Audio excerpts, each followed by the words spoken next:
आज बात करने वाले हम ट्रांसफार्मर के भागों की। तो ट्रांसफार्मर में क्या होते हैं, बहुत सारे भाग होते हैं और उनका अलग अलग वर्क होता है और कहाँ पर वो फिट होते हैं और किस तरीके से वर्क करते हैं। आज के टॉपिक में हम ये चित्र के माध्यम से समझेंगे। इसके लिए ट्रांसफार्मर क्या है, बहुत बड़ी डिवाइस होती है, इसलिए इसको थोड़ा डिटेल से समझना पड़ेगा। उसके पार्ट्स ज़्यादा होते हैं, उन सभी पार्ट्सों का कैसा वर्किंग होता है वो सारी चीज़ें हमें समझना पड़ेगी। तो चलिए देखते हैं हम क्या क्या पार्ट्स इसमें होते हैं। तो ये अपन को चित्र में एक ट्रांसफार्मर दिख रहा है। ये हमारा सबसे पहले इस ट्रांसफार्मर का हम नाम कहें तो ये पावर ट्रांसफार्मर होता है। तो पावर ट्रांसफार्मर में सबसे पहले क्या है, ये पूरी बॉडी है इसकी जो है, ये आपको मेरा कर्सर देखना होगा।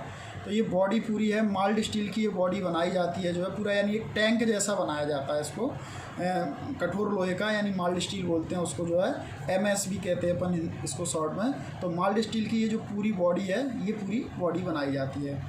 उसके बाद सेकेंडरी में सबसे पहले जैसे इसके पार्ट्सों में ये है ऑयल लेवल इंडिकेटर्स। तो ये देखो आपको ऑयल लेवल इंडिकेटर्स होता है, तो ये यहाँ पे होता है ऑयल लेवल इंडिकेटर्स।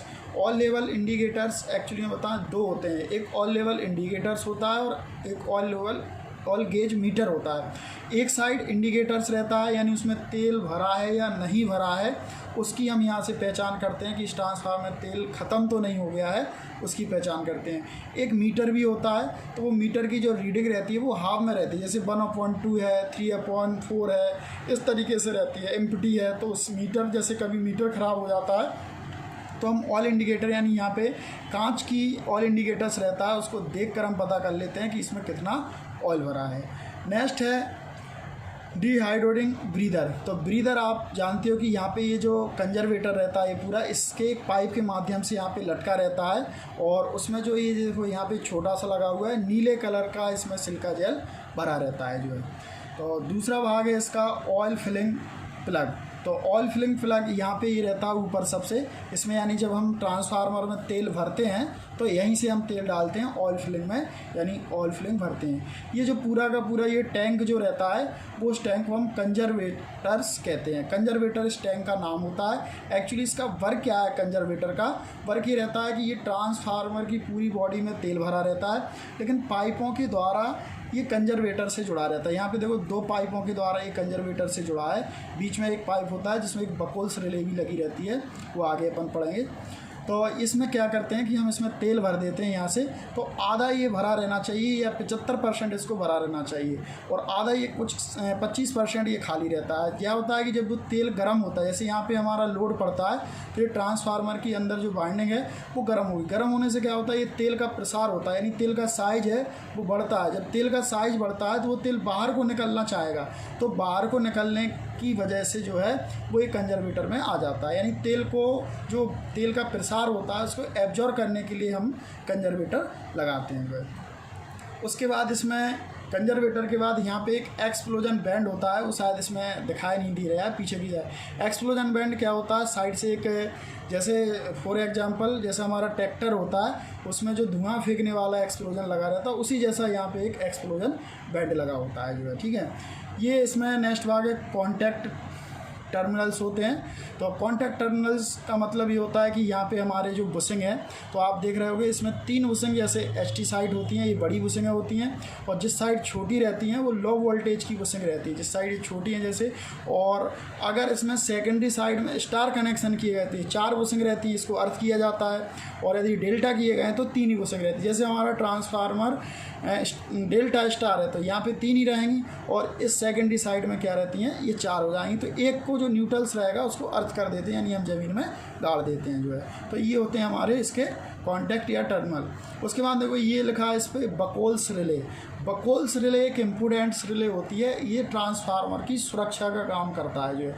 ये यहाँ पे जो कंजर्वेटर से जो पाइप यहाँ पे जाता है बॉडी में, ये यहाँ पे लगी रहती है बकोल्स रिले। तो बकोल्स रिले क्या होता है, तेल में डली रहती है। तो जैसे क्या होता है, तेल का प्रसार बढ़ता है, यानी तेल गर्म होता है, तो इसमें क्या होता है कि जो प्लॉट्स होते हैं वो आपस में टच हो जाते हैं और इनका जो वायर होते हैं वो हमारे कंट्रोल रूम में जाते हैं। वहाँ पे एक स्पीकर लगा रहता है तो आवाज़ करने लगता है वो, तो हम समझ जाते हैं कि ट्रांसफार्मर कुछ गड़बड़ है, यानी ट्रांसफार्मर कोई समस्या हो गई है, तो हम उसको बंद कर देते हैं। लेकिन कई बार जब ज़्यादा अचानक से ट्रांसफार्मर में हीटिंग बढ़ जाती है किसी कारण या लोड बढ़ जाता है, तो इसमें एक रिले भी रहती है, तो वो ऑटोमेटिक ही ट्रांसफार्मर को बंद कर देती है। यानी ये सुरक्षा का काम करता है कि कभी ट्रांसफार्मर पर कोई लोड पड़े या कोई समस्या हो तो ये ऑटोमेटिकली बंद हो जाए। यानी छोटे फॉल्ट रहते हैं, यानी कम गर्म हो तब ये ऐसा नहीं होता है, जब इसको खतरा रहता है तब होता है। ऐसा इसलिए करना पड़ता है कि जो हमारे पावर ट्रांसफार्मर होते हैं इनकी कीमत लाखों और करोड़ों में होती है, इसलिए इनकी सुरक्षा करना ज़रूरी होती है।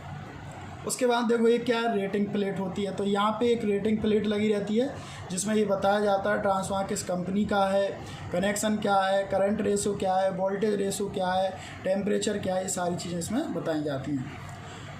उसके बाद एक ये टर्मिनल बॉक्स होता है। टर्मिनल बॉक्स में मैंने पहले वीडियो में बताया ये WT और OT होता है, यानी इसमें 2 मीटर लगे रहते हैं। तो एक वाइंडिंग का टेम्परेचर बताते हैं और एक बताते हैं इसके जो है ऑयल का टेम्प, जैसे OT है तो ऑयल टेम्परेचर बताएगा, WT है तो वाइंडिंग टेम्परेचर। इनका जो वैल्यू होती है वो लगभग 45-60 के समथिंग चलती रहती है जो है। उसके बाद होता है कूलिंग टैंक। तो ये जो टैंक है ये कूलिंग होती है, जो पूरी की पूरी पत्तियां आपको दिख रही होती हैं कूलिंग पत्तियां होती हैं। इसमें कूलिंग कई प्रकार का होता है, लेकिन यहाँ पे जो पाइप या इनको अपन कहें पत्ती कूलिंग है, तो ये जो साइडों में लगा दी जाती हैं ट्रांसफार्मर के, जिससे क्या होता है कि हवा के द्वारा ही ठंडा होता है। अब होता क्या है कि अंदर जो तेल होता है वो गर्म होता है और ये पत्तियों से जब हवा टकराती है तो वो इन पत्तियों में भी तेल भरा रहता है, तो वो तेल ठंडा होता रहता है। तो इधर का जो गर्म तेल के जो कण होते हैं वो ठंडे की ओर आते रहते हैं, यानी तेल जो रहता है वो ठंडा होता रहेगा। इन सभी पत्तियों में और जो पाइप यहाँ पे लगे रहते हैं इन सब में तेल भरा होता है, यानी और वो बॉडी से अटैच रहते हैं। यहाँ पे कुछ वाल्व भी रहते हैं, इस ट्रांसफार्मर में नहीं दिखाए गए। उन वाल्वों के द्वारा हम इधर को तेल आने को बंद भी कर सकते हैं और चालू भी कर सकते हैं। यानी ये जो कूलिंग के लिए इसको इम्पोर्टेंट है, ऑयल के द्वारा कूलिंग करते हैं इसको जो है। बड़े ट्रांसफार्मर में व्हील होते हैं, ये देखो इसमें व्हील लगे यानी पहिया होते हैं। कुछ ट्रांसफार्मर को पहिए मैं आपको बताऊं, एक ट्रक के जैसे ही पहिए होते हैं। जब ज़्यादा बड़ा ट्रांसफार्मर होता है तो सीधे उसमें ट्रक के पहिए रहते हैं, जिससे इसको ट्रांसपोर्ट आसानी से किया जा सके जो है। लेकिन कुछ छोटे ट्रांसफार्मर होते हैं तो उनमें पहिए छोटे लगा दिए जाते हैं। उसके बाद ये रेडिएटर्स हैं, ये रेडिएटर इन्हीं पत्तियों को कहते हैं। जैसे हमारा एक जनरेटर में रेडिएटर्स लगता है ठंडा करने के लिए, उसी तरीके से ये रेडिएटर्स इसमें रहता है जो है। इसके बाद इसके अंदर जो रहेगी वो वाइंडिंग रहती है जो है, यानी प्राइमरी वाइंडिंग रहती है और सेकेंडरी वाइंडिंग रहती है। और उसके बाद इसके अंदर जो रहता है वो ऑयल भरा रहता है, यानी तेल रहता है। ट्रांसफार्मर तेल एक खनिज तेल होता है, यानी हाइड्रोकार्बन तेल होता है। तो हाइड्रोकार्बन तेल इंसुलेटेड रहता है। कुछ तेल ज्वलनशील रहते हैं, यानी जिनमें आग लग सकती है, कुछ अज्वलनशील रहते हैं जिनमें आग नहीं लगती है। तो ज़्यादातर अज्वलनशील तेलों का प्रयोग किया जाता है, जिनका नाम होता है हाइड्रोकार्बन। उसके बाद ये जो तेल होता है उसकी ग्रेड्स होती है, यानी A ग्रेड्स है, B ग्रेड्स है। किस ग्रेड का तेल भरना है वो ट्रांसफार्मर के क्षमता पर निर्भर करता है, कितने वोल्टेज यानी कितने इंसुलेशन के लिए इसको उपयोग करना। तेल के इसमें 3 काम होते हैं, एक तो चिंगारी नहीं होती है, कूलिंग का काम यानी शीतलन का काम करता है, और दूसरा इंसुलेशन का काम करता है जो। तो इसलिए हम इसमें तेल का प्रयोग करते हैं। तो ट्रांसफार्मर में तेल भी इसमें 3 कामों के लिए प्रयोग होते हैं। अब मैं आपको ये बताता हूँ कि ये जो कंजर्वेटर है और ये ब्रीदर है वो काम कैसे करता है जो है। शॉर्ट में जल्दी से मैं आपको समझाता हूँ। सबसे पहले क्या हुआ, मेरा ये ट्रांसफार्मर लाइन से जुड़ा है, तो अब मान लीजिए इस पर लोड बढ़ा, 400 एम्पियर हुआ, 500 एम्पियर। तो जैसे ही लोड बढ़ेगा तो क्या होगा कि इसकी जो बाइंडिंग है वो गर्म होगी, ठीक है। तो जैसे ही बाइंडिंग गर्म होगी तो वो तेल में डूबी रहती है। तो जैसे बाइंडिंग गर्म हुई फिर तेल गर्म होगा। अब जैसे ही तेल गर्म हुआ तो तेल का मैंने बताया था क्या होगा, प्रसार होगा, यानी तेल बढ़ेगा। अब मान लीजिए हम ये कंजर्वेटर नहीं लगाएंगे इसमें, तो वो तेल का प्रसार बढ़ के ट्रांसफार्मर फट जाएगा। इसलिए हम क्या करते हैं, ऊपर के लिए कंजर्वेटर लगा। तो जैसे ही तेल बढ़ेगा तो वो जो तेल है इस कंजर्वेटर में बढ़ने लगेगा। इसीलिए हम इस कंजर्वेटर को क्या होता है, आधा भरते हैं और आधा ऊपर जो वायु से भरा रहता है। तो जैसे ही तेल भरेगा तो जो ऊपर जो वायु रहेगी कंजर्वेटर में, ये क्या है, निकालनी पड़ेगी, तभी तेल ऊपर को बढ़ सकता है। तो यहाँ पे क्या होता है कि ब्रीदर रहता है। ब्रीदर को एक्चुअली जैसी इंसान की नाक होती है ऐसी ही ट्रांसफार्मर की भी हम नाक कह सकते हैं इसको जो है, यानी जहाँ से हम सांस लेते हैं जो है। ब्रीदर का मतलब ही होता है सांस लेना। तो ये जो हवा है वो ब्रीदर के द्वारा क्या होती है, बाहर निकल जाएगी और तेल जो होता है ये कंजर्वेटर में फुल भर जाएगा। अब क्या होगा, बाद में क्या होगा, ट्रांसफार्मर ठंडा होगा, यानी लोड कम हो गया किसी कारण से तो ये ठंडा होगा। ठंडा होने से क्या होगा कि जो तेल बड़ा था वो नीचे हो जाएगा, यानी कम हो जाएगा। तो जैसे ही ये कम होगा तो ये देखो ऊपर रहता है, तो ग्रेविटी के कारण ये फिर से नीचे पहुंच जाएगा। अब नीचे पहुंचेगा तो यहाँ वायु को आना पड़ेगा जो है, क्योंकि कोई भी चीज़ है जब वो वहाँ से हटेगी तो वहाँ वायु आएगी। अब यदि ये वायु वातावरण की चली जाएगी इसमें, तो क्या होगा कि वो तेल को ख़राब कर देगी। इसलिए क्या होता है कि जो वायु जाएगी वो ब्रीदर में से होते हुए यहाँ पे आएगी। और ब्रीदर में क्या होता है, सिलिका जेल भरी रहती है। तो सिलिका जेल यानी जैसे हमारे नाक में बाल होते हैं तो वो कणों को रोकने यानी गंदगी को रोकने का काम करते हैं, उसी तरीके से वायु में जो नमी होती है उसको रोकने के लिए यहाँ पे जो ब्रीदर होता है वो लगा होता है। ब्रीदर से हवा होती हो जाएगी तो फिर से इसमें भर जाएगी। अब यही प्रोसेसिंग चलता रहता है। यदि फिर से ट्रांसफार्मर में यदि जो है गर्म होगा तो ये फिर से तेल ऊपर को जाएगा, ये वायु फिर से निकल जाएगी। ठंडा होगा तो ये तेल कम हो जाएगा तो ये फिर से ये वायु आ जाती है। तो आप समझ गए होंगे ब्रीदर का काम क्या है। यानी हवा हम डायरेक्टली वायुमंडल में नहीं छोड़ सकते हैं, ब्रीदर के द्वारा ही छोड़ते हैं और ब्रीदर के द्वारा ही अंदर लेते हैं। जिन ट्रांसफार्मर में ब्रीदर नहीं लगा रहेगा तो वो वातावरण की वायु सीधी इस देखो कंजर्वेटर में आ जाएगी और ये तेल में मिल जाएगी। तो तेल का जो इंसुलेशन है वो कम करने लगता है, इसका जो टॉर होता है इंसुलेशन का वो कम करने लगता है, इसलिए ट्रांसफार्मर ख़राब हो जाता है। तो ऐसे एक बार करता है ट्रांसफार्मर।